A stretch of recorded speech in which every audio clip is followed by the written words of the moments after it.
과거 뉴스 속 오늘은 어떤 일이 있었을까요? 영상으로 떠나는 라떼 뉴스 여행. 영상실록 오늘 엔. 안녕하세요. 아나운서 조진영. 아나운서 조혜진입니다. 예진 씨, 혹시 네. 우리 몸이 이 체인지 되면 어떨 것 같아요? 선배의 몸과 제 몸이요? 네. 재밌을 것 같은데요? 네. 아니, 제가 최근에 네. 영화 그 체인지를 봤는데 이게 모범생과 말썽꾸러기인 두 친구가 이 어떤 번개를 맞고 몸이 이제 바뀌는 내용이에요. 아니 근데 저도 어렸을 때 종종 내가 누군가 그 유명한 누군가와 바뀌었으면 좋겠다 이런 생각을 했던 적이 있거든요. 네. 진혁 씨는 혹시 그런 사람이 있어요? 내가 누군가 바뀌는 그런 상상 대신에 누군가 이제 나를 동경하는 그런 대상이 돼야겠다 이런 생각이 들더라고요. 그래서 그 방법으로 영상실록 오늘엔을 더 열심히 해서 많은 사람에게 저를 알려야겠다. 와. 다짐했습니다. 너무 좋습니다. 너무 좋습니다. 자, 그럼 과거 속 오늘에는 어떤 일들이 있었는지 함께 보시죠.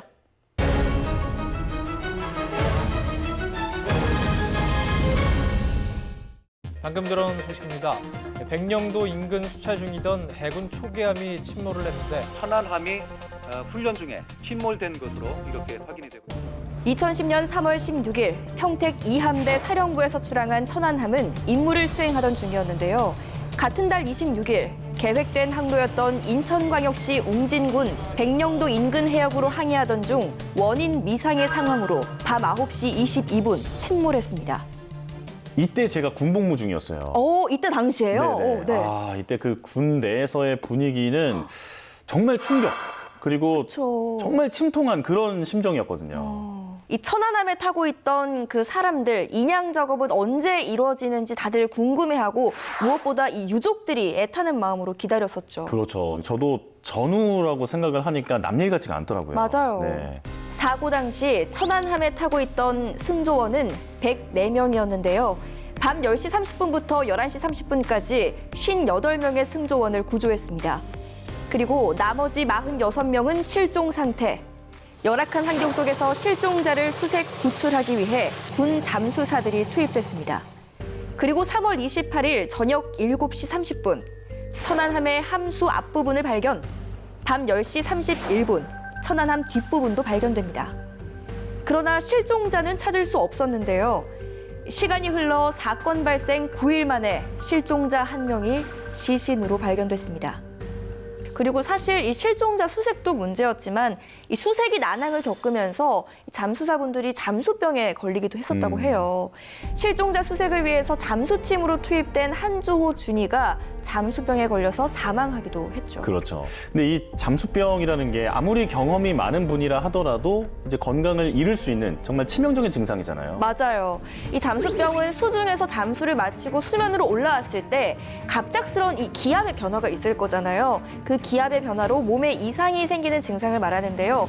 이때 발생하는 질소가 체내에서 배출되지 못하고 쌓여서 혈액에 스며들어서 그 혈액의 흐름을 방해한다고 해요.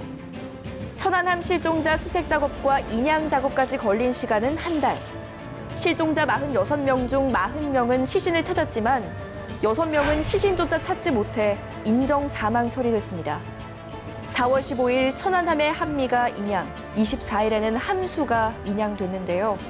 5월 20일 대한민국 국방부에서 천안함 침몰 원인을 조사한 결과 북한 연어급 잠수함의 어뢰 공격으로 밝혀졌습니다. 자, 이번에는 1991년으로 떠나보겠습니다. 1991년 3월 26일, 30년 만에 부활한 지방자치선거가 있던 임시공휴일. 대구 달서구에 살던 5소년이 와룡산에 놀러 간다고 집을 나갔습니다. 그리고 이 5소년은 실종됐는데요. 이 사건은 이른바 개구리 소년 사건으로 불리게 됩니다. 이게 그 워낙 유명한 사건이다 보니까 저도 맞아요. 이름을 많이 들어봤는데 왜 개구리 소년 사건이라고 불리게 된 거죠? 이 5소년이요, 와룡산에 도롱뇽알을 주우러 가겠다 이렇게 부모님께 이야기를 한 건데요. 이 도롱뇽알이 개구리로 와전이 돼서 지금까지 그렇게 불리게 됐다고 합니다. 네. 이게 정말 이 사건이 사회적으로 엄청난 파장이었다라고 들었거든요. 맞아요. 이 사건으로 경찰 인력만 32만 명이 동원됐고 아이들을 찾는 전단이 810만 장이 전국에 뿌려졌습니다.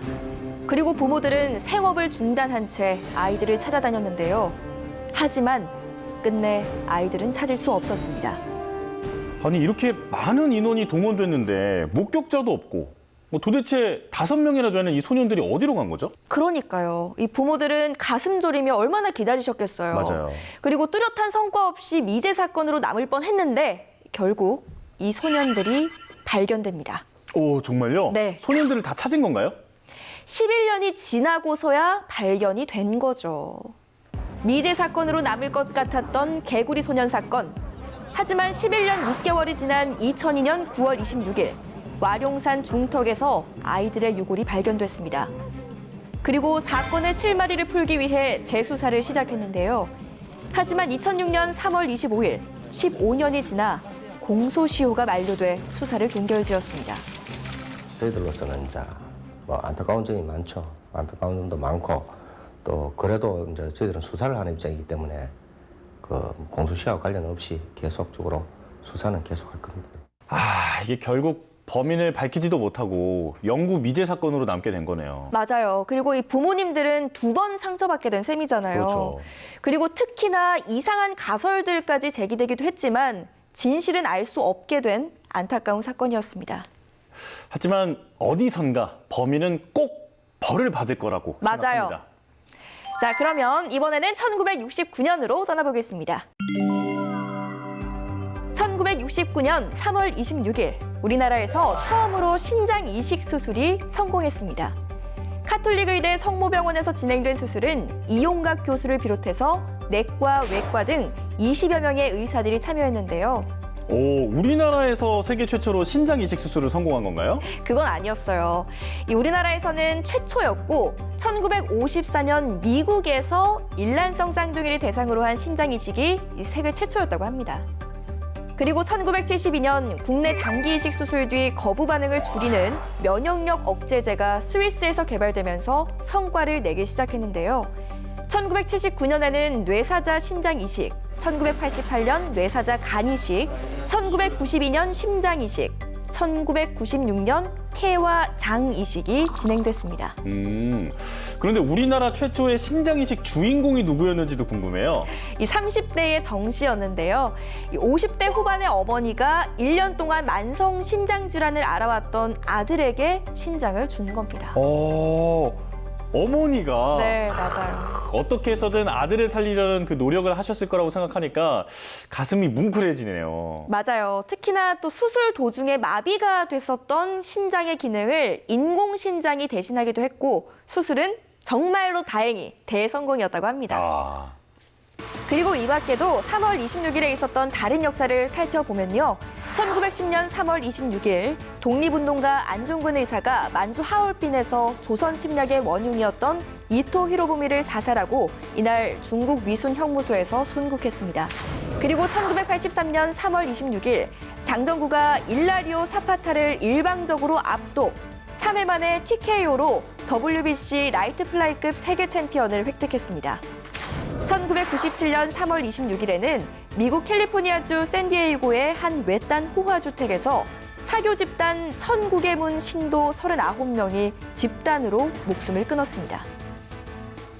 자, 저희가 오늘도 이렇게 역사를 하나씩 살펴봤는데요. 영상실록으로 만나본 오늘의 과거, 여러분은 어떠셨나요? 그럼 저희는 다음 시간 더 알찬 오늘의 역사로 만나요.